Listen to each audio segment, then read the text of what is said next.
Thank you very much. My name is Eileen Miyoko-Smith, and I'm Executive Director of Green Action. Today I'll be speaking about nuclear power not being the answer to global warming. The nuclear industry, supported by some governments, has seized on global warming as an opportunity to promote nuclear energy as a CO2-free solution to global warming. Generation of electricity by nuclear power plants is not a viable response to this crisis. There are only two potential ways that nuclear power could tackle global warming: by using current nuclear power plants already online, and by building and using new nuclear power plants.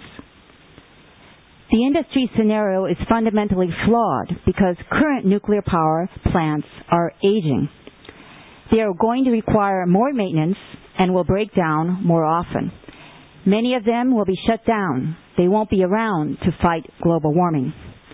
Today, there are 435 nuclear power plants worldwide. What happens in 15 to 17 years? By 2025, half of today's plants will be too old to operate. So in reality, total operating capacity will decrease, not increase, with the current nuclear power plants. Using current nuclear power plants to fight global warming would require an impossible increase in utilized capacity. Take, for example, Japan. The 25-year record, the average of utilization as percentage of capacity at nuclear power plants is 74%. What METI has said, and all the utilities are saying, is that they will meet a target of average utilization capacity of 88% in order to fight global warming. This is for the current nuclear power plants. What does this mean? Remember, this is an average 88%. If you go up to average above 80, 85, you are encroaching into reduction in plant safety and stability. And this is indeed the case. We negotiate with Kansai Electric, and they are having to lower safety standards seriously.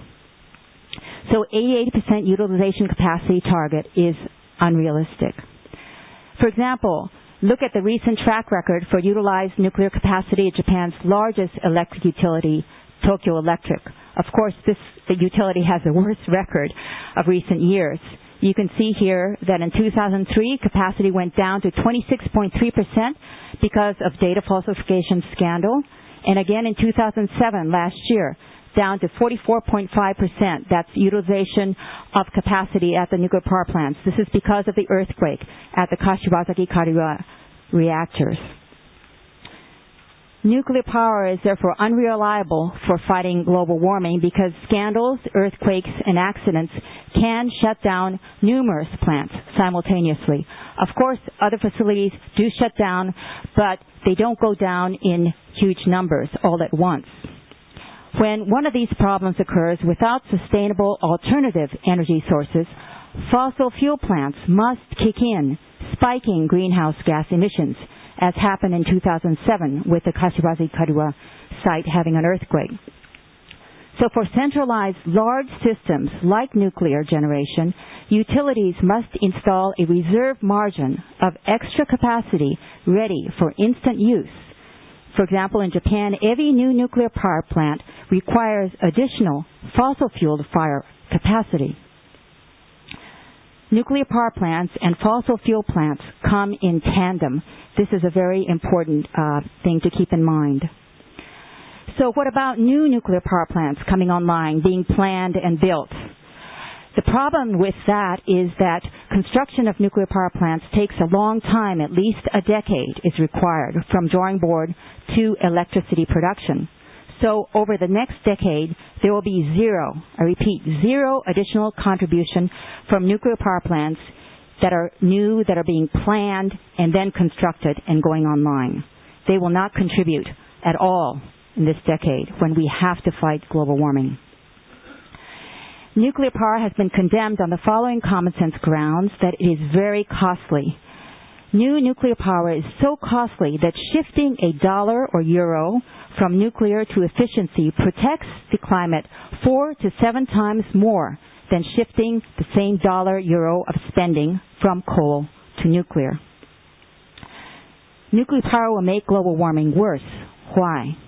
Because nuclear power diverts private and public investment away from better alternatives: conservation, energy efficiency, and renewables. Take, for example, Japan. The Japanese government's energy research and development budget, 64% goes to nuclear, and you can see how it pushes and quashes in the rest. Much of that 64% is for new nuclear development, the main being the fast breeder reactor. This is new nuclear development. Japan is the nuclear industry's hope in fast breeder reactor development, but commercialization has been delayed 8 times, and this is not a typo. It's 80 years behind original schedule. Currently, the first commercial plant is to come online in 2050. So the conclusion is that fast breeder reactors will not play any role in the fight against global warming during the next half-century. Spending $1 on new nuclear power instead of on efficient use of electricity has a worse climate effect than spending that dollar on new coal power. This is said in the U.S., and you can say this likewise in other countries. On top of that, construction costs are rising even further. And the new flagship industries project in France, in Finland, is going way up and is behind schedule. So nuclear power, once claimed to be too cheap to meter, is now too costly to matter. This is The Economist saying this. And finally, in conclusion, as Kimiko Hirata pointed out, you can see the great increase in the power sector here on demand. It's increasing, and that it is happening after the Kyoto Protocol.